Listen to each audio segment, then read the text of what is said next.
Welcome दोस्तों, आज की वीडियो में बात करेंगे आरआरबी एनटीपीसी 12th लेवल का एडमिट कार्ड जारी कर दिया गया है। जो एग्जाम डेट है वो 7 अगस्त से 8 सितंबर तक रखा गया है। उसका एडमिट कार्ड जारी कर दिया गया है। चलिए हम आपको बताते हैं उसका एडमिट कार्ड आपको कैसे डाउनलोड करना है।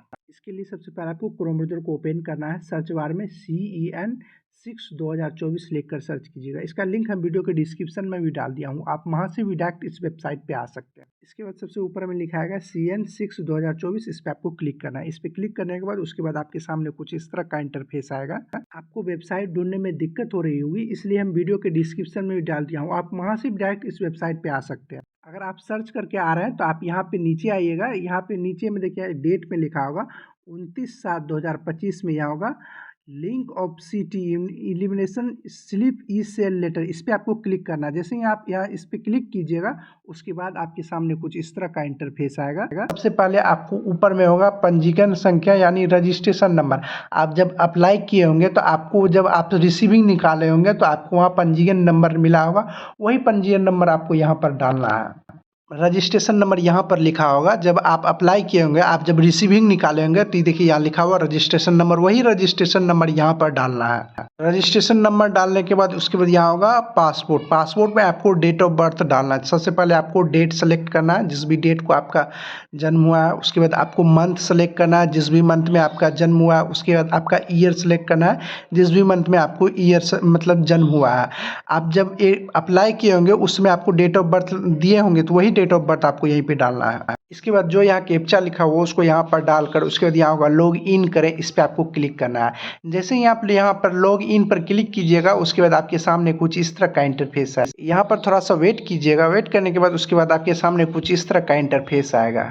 यहाँ पर अब आपको यहाँ पर डिटेल्स दिखाई देगा, जैसे रजिस्ट्रेशन नंबर हुआ, आपका उम्मीदवारी का यहाँ नाम यानी कैंडिडेट नेम होगा, फादर्स नेम होगा, लिंग होगा, समुदाय किस समुदाय से आते हैं, OBC ABC ये सब आपका होगा। यहाँ लॉगिन पर क्लिक करने के बाद कुछ इस तरह से आता है इनकरेक्ट कैंडिडेट। तो उसके लिए आपको क्या करना होगा हम आपको अंत में बताएंगे। जिसका लॉगिन करने के बाद इस तरह से डिटेल्स आपका दिखाई दे रहा है। तो आप नीचे आइएगा तो यहाँ आपका एग्जाम डिटेल्स होगा कि कब आपका एग्जाम होगा, किस शहर में आपका एग्जाम होगा, किस शिफ्ट में आपको एग्जाम होगा, उसका टाइमिंग भी दिया होगा। इसके बाद अब आपको बताते हैं कि एडमिट कार्ड कहाँ से डाउनलोड करना। इसके लिए आपको यहाँ ऊपर में देखिए यहाँ लिखा होगा ई सेल लेटर, इस पर आपको क्लिक करना है। ई सेल लेटर पर क्लिक कीजिएगा उसके बाद आपके सामने कुछ इस तरह का इंटरफेस आएगा। उसके बाद आपको वेट करना है। वेट करने के बाद फिर से आपको यहाँ पे नीचे में आएगा ई सेल लेटर। यहाँ पे आप नीचे आइएगा। नीचे आने के बाद आपको यहाँ पर मिलेगा ई सेल लेटर। आपको यहाँ पर देखिए मिलेगा ई सेल लेटर, इस पर आपको क्लिक करना है। अगर आप में ई सेल लेटर का ऑप्शन नहीं आ रहा है तो आपको क्या करना है हम आपको बताएंगे। हमें आपको भी बता देते हैं और डाउनलोड पहले कैसे करना है। आप मोबाइल से डाउनलोड कर रहे हैं तो यहाँ पे देखिए ऑल होगा, इस ऑल पर आप क्लिक कीजिएगा।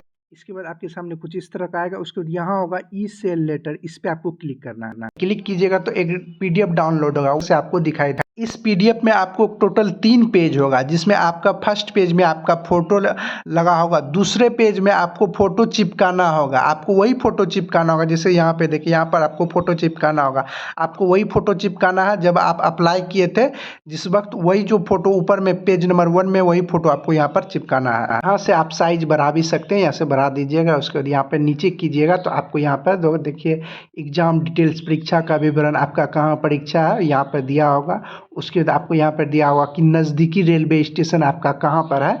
यहाँ पे देखिए यहाँ पर लिखा भी रहता है नज़दीकी रेलवे स्टेशन आपका कौन सा है। उसके बाद आप यहाँ नीचे आइएगा। नीचे में एक चीज़ आपका दिया गया है, यहाँ आप नीचे आइएगा। यहाँ नीचे में 20 नंबर में लिखा होगा परीक्षा के दिन पंजीकृत और परीक्षा संबंधित प्रक्रियाओं को सरल बनाने और किसी भी असुविधा से बचने के लिए सभी अभ्यर्थी से अनुरोध है कि वे भी जिनका आवेदन जमा करते समय आधार का सत्यापन हुआ था वे परीक्षा केंद्र में जाने से पहले यह सुनिश्चित करें कि उनका आधार UID प्रणाली में अनलॉक स्थिति में हो। अगर आपका ये अनलॉक स्थिति में नहीं होगा तो आपका बायोमेट्रिक सक्सेसफुली नहीं होगा। इसीलिए आपको पहले आधार कार्ड में जाकर देखना होगा कि आपका आधार कार्ड बायोमेट्रिक अनलॉक है या लॉक है। अगर लॉक है तो आपको अनलॉक करना है। कैसे आपको अनलॉक करना है चलिए हम आपको बताते हैं। इसके लिए सबसे पहले आपको क्रोम ब्राउज़र को ओपन करना है। सर्च बार में यहाँ लिखिएगा माई आधार। जैसे ही यहाँ माई आधार पर क्लिक कीजिए, यहाँ माई आधार लॉगिन आधार यूआईडी होगा, इस पर आपको क्लिक करना है। उसके बाद यहाँ नीचे आइए, यहाँ होगा लॉगिन, इस लॉगिन पर आपको क्लिक करना है। उसके बाद सबसे पहले यहाँ इंटर आधार नंबर आपको यहाँ पर डालना है। उसके जो यहाँ कैप्चा लिखा हुआ उसको कैप्चा को यहाँ पर डालकर उसके यहाँ लॉगिन विथ ओटीपी पर क्लिक कीजिएगा।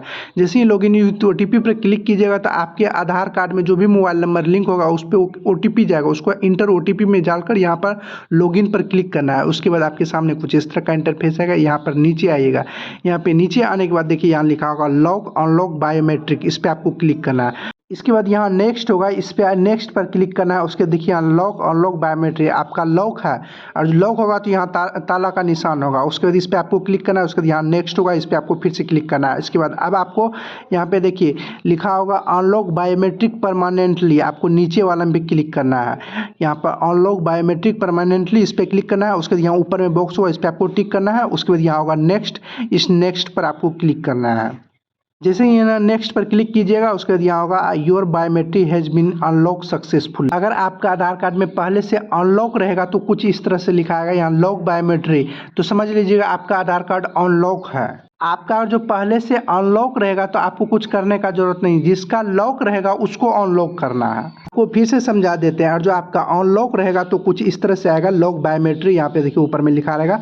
तो यानी आपका बायोमेट्रिक जो है वो अनलॉक है, आपको कुछ करने की जरूरत नहीं है। जिस स्टूडेंट का लॉगिन करने पर इनकरेक्ट कैंडिडेट या इनवैलिड कैंडिडेट आता है उसको कुछ नहीं करने का जरूरत है। उसका जब एडमिट कार्ड आपको डेली चेक करना है, आपका जब एडमिट कार्ड जारी होगा तो आपका लॉगिन हो जाएगा। जिसका लॉगिन होने के बाद ई सेल लेटर का ऑप्शन नहीं आ रहा है वो भी आप वेट कीजिए। देखिए हम एक आपको नोटिस दिखाते हैं जो रेलवे की तरफ से जारी किया गया है। आप उस नोटिस को देखिएगा तो आपको पता चल जाएगा कि आपका एडमिट कार्ड क्यों नहीं जारी किया गया है। आप भी इस नोटिस को देख सकते हैं, यहाँ 2/7/2025 को जारी किया गया। आप इस पर क्लिक कीजिएगा तो कुछ इस तरह का इंटरफेस आएगा। इस पीडीएफ में यहाँ 2 नंबर में लिखा होगा the link for view the exam city and date and download of travel authority for SC/ST candidate will be made live 10 day prior to the exam date on the official website of all RRB।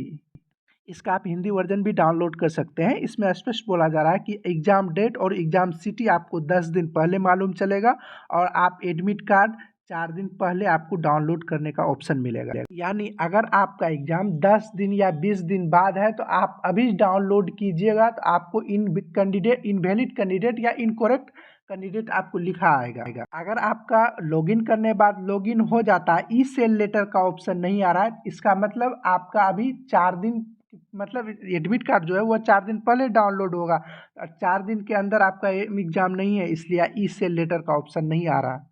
हम आपको आसान भाषा में समझा देते हैं। 10 दिन पहले आपको एग्जाम डेट और सिटी मालूम चलेगा, और 4 दिन पहले आपका एडमिट कार्ड डाउनलोड होगा। इसी तरह की जानकारी पाने के लिए इस चैनल को सब्सक्राइब कर बेल आइकन को दबा दें। वीडियो पसंद आए तो वीडियो को लाइक शेयर और कमेंट जरूर करें। चलिए अगले वीडियो मिलते हैं किसी और जानकारी के साथ, तब तक के लिए गुड बाय।